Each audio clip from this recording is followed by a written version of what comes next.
Behind closed doors, professional tennis was shaken to its very core. In a sport that prides itself on elegance, respect, and discipline, one of the most shocking punishments in history was just handed down. Former Grand Slam champion Jeļena Ostapenko has been hit with a lifetime ban. And while the decision itself is historic, what set the tennis world on fire wasn't just the ruling, it was the reaction. From Naomi Osaka's chilling press conference to Rafael Nadal's rare public statement, this was no longer about one player's downfall. It became a story about the future of the game itself. The news hit like an earthquake. The announcement of Ostapenko's lifetime ban raced across social media, sports pages, and television broadcasts within minutes. For fans, it wasn't simply another controversy. It was the kind of punishment almost unheard of in modern tennis. No suspension. No fine. No temporary exile. This was permanent. The Women's Tennis Association declared with striking clarity that Ostapenko's behavior had crossed the line so many times that there was no path back. But the ruling itself was only the beginning. What transformed the story into a global conversation was Naomi Osaka's reaction. Osaka has built her reputation as one of the most thoughtful, deliberate voices in tennis. She does not speak on every scandal, and she carefully chooses her moments. Which is why, when she stepped to the microphone, the world listened. Her words were calm, her delivery controlled. But the weight of what she said cut deeper than any fiery rant ever could. Osaka explained that the confrontation between Ostapenko and Taylor Townsend wasn't just about poor sportsmanship. It was about something larger: respect, race, accountability. She framed the incident as a reflection of deeper problems within tennis that had too often been ignored. The video of Osaka's press conference went viral within hours. Millions watched as she spoke with quiet authority, reframing the entire controversy into something bigger than Ostapenko.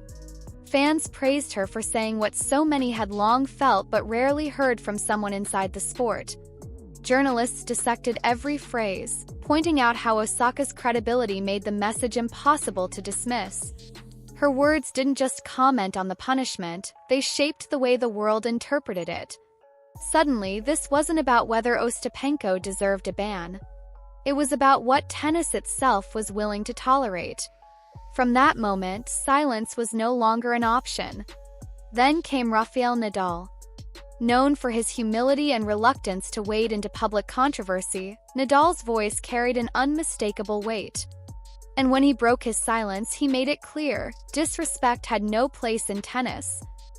His words weren't theatrical, but the very fact that Nadal, a man who rarely comments on scandals, chose to speak made the world take notice. Novak Djokovic followed soon after. Framing the issue around the core values of tennis, Djokovic emphasized that respect is the foundation of the sport. For once, two of tennis's greatest rivals stood on the same side, their voices aligned. And that rare alignment gave the punishment a new level of legitimacy. But not everyone agreed. Rising star Coco Gauff expressed concern over the severity of the ban, questioning whether a lifetime punishment left room for growth or redemption. Her comments, shaped by youthful optimism, sparked a heated debate. Some praised her compassion. Others accused her of minimizing the seriousness of Ostapenko's behavior. Venus Williams, however, left no room for ambiguity. Having endured decades of discrimination and coded insults throughout her career, Venus delivered one of the strongest responses. To her, this was long overdue. She reminded the world that tennis has often looked away from behavior that targeted marginalized athletes. For her, accountability was not only necessary, it was overdue justice. Aryna Sabalenka, the current world #1, took yet another approach. She suggested that Ostapenko's actions might have stemmed from personal struggles rather than malice. While sympathetic, her comments were widely criticized as an attempt to excuse what many saw as inexcusable. But what brought tennis to this point? What was the breaking moment? The answer lay in New York, under the bright lights of the US Open. Ostapenko had just lost to Taylor Townsend, a match that should have been remembered only for Townsend's composure and strong performance. Instead, it became infamous. the net, rather than offering the traditional handshake and respect, Ostapenko unleashed words that struck harder than any forehand. Her insults didn't just attack Townsend's game. They went after her intelligence, her class, her very identity. For many, the comments carried a deeper sting. Taylor Townsend is not just a competitor. She is a Black woman who has fought for inclusivity and representation in a sport historically dominated by white players. The words Ostapenko chose, laced with disdain, carried echoes of a long history of coded attacks on Black athletes. In that moment, it wasn't just tennis frustration. It was something uglier. Something that touched a nerve far beyond the court.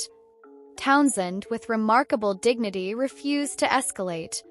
She spoke calmly afterward, acknowledging the incident without venom, but refusing to let the ugliness define her.